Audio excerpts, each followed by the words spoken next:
Olá! Vamos aí, que hoje você vai aprender sobre o surrealismo, que é uma das vanguardas europeias mais legais, diga-se de passagem. Caso tu não lembre direito o que é uma vanguarda, temos vídeo aqui no canal, dá uma procuradinha, que lá eu explico para ti o que é uma vanguarda. Agora vem comigo. Lembrando rapidamente que uma vanguarda é uma ruptura, está rompendo com o passado, com a tradição.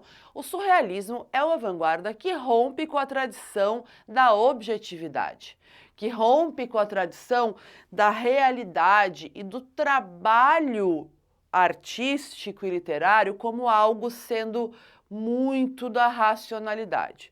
Por quê? Em 1924, um francês chamado André Breton escreve o Manifesto da Poesia Surrealista. O Manifesto da Poesia Surrealista diz que essa coisa de ser muito racional para produção artística já não é mais tão bom e também não é tão real, porque não pega o âmago do artista.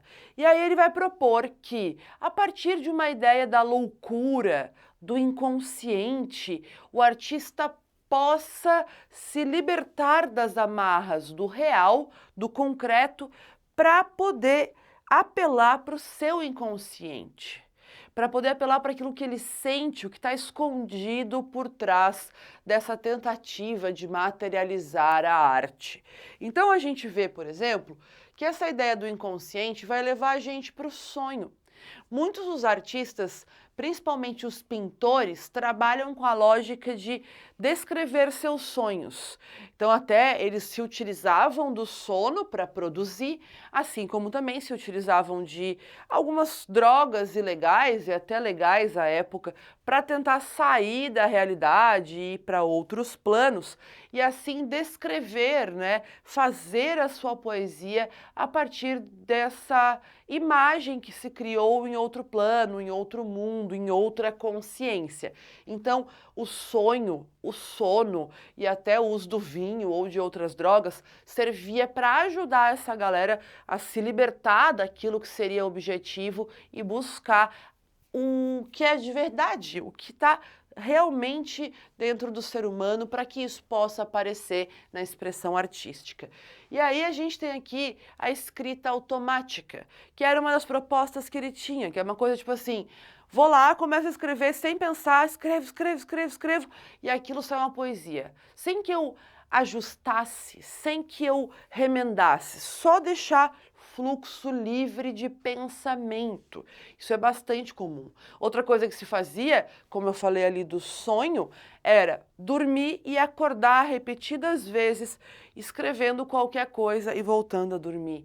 Que aí sim teríamos uma poesia de fato livre, humana, né? Sem a interferência das relações materiais.